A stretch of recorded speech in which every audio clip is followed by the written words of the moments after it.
Pakistan observes Kashmir Solidarity Day every year to reaffirm the pledge to continue political, moral and diplomatic support of their Kashmiri brethren for their right to self-determination, promised by UN resolutions. The day is observed to reiterate unity with the people of Indian-occupied Jammu and Kashmir, their ongoing freedom struggle, and to pay homage to innocent Kashmiris who lost their lives at the hands of Indian forces. On this day, people also seek the international community's attention towards the burning issue of Kashmir. International Human Rights Organization, Minority Rights Group International in its report on Kashmir has painted miserable picture of Kashmir. Human Rights Watch, time and again has reported on the worsening situation of human rights in occupied Jammu and Kashmir. Amnesty International in its annual report slammed India for putting human rights defenders at heightened risk of surveillance by the Modi government agencies in occupied Jammu and Kashmir.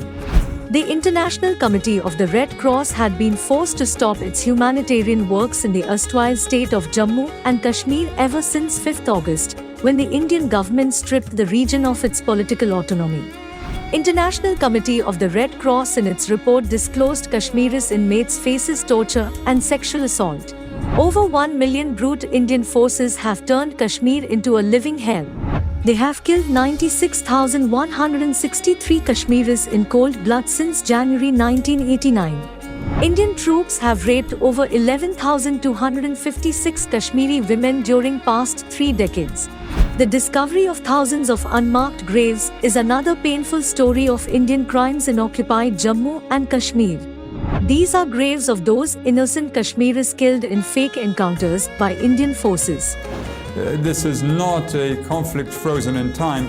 It is a conflict that has robbed millions of their basic human rights and continues to this day to inflict untold suffering. I will be urging the Human Rights Council, the UN Human Rights Council, to consider establishing a commission of inquiry to conduct a comprehensive, independent, international investigation into allegations of human rights violations in Kashmir.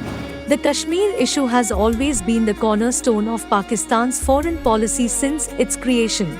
Pakistan has been persistently advocating for the settlement of Kashmir dispute in accordance with the wishes of Kashmiri people and UN resolutions at international conferences, bilateral discussions with India, and international forums. We look for peace with all our neighbors, including India.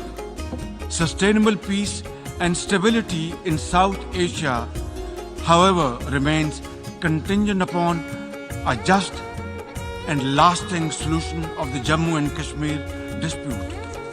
At the heart of this long-standing dispute lies the denial of the inalienable right of the Kashmiri people to self-determination. In an effort to legitimize its occupation, India has repealed Articles 370 and 35A, which granted Kashmir statehood, and is planning to hold G20 meeting in Indian-held Kashmir, which is a UN-recognized disputed land under Indian occupation despite protests from Pakistan and China. What India has done in August 2019, unilaterally usurping the United Nations recognized internationally disputed territory of Jammu and Kashmir, is absolutely condemnable. 5th February is a reminder to the world powers that they should use their influence on New Delhi to settle the conflict over Kashmir and implement UN resolutions on this issue.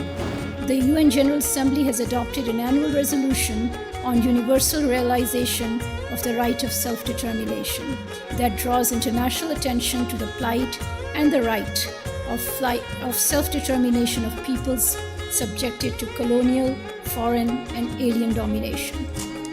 Regrettably, the oppressed people of IIOJK have not been able to exercise their rights. Now it is responsibility of the world community to realize the sensitivity of the issue. It must take cognizance of the fact that due to India's unrealistic and intransigent attitude, the peace and stability of the entire South Asia is at stake.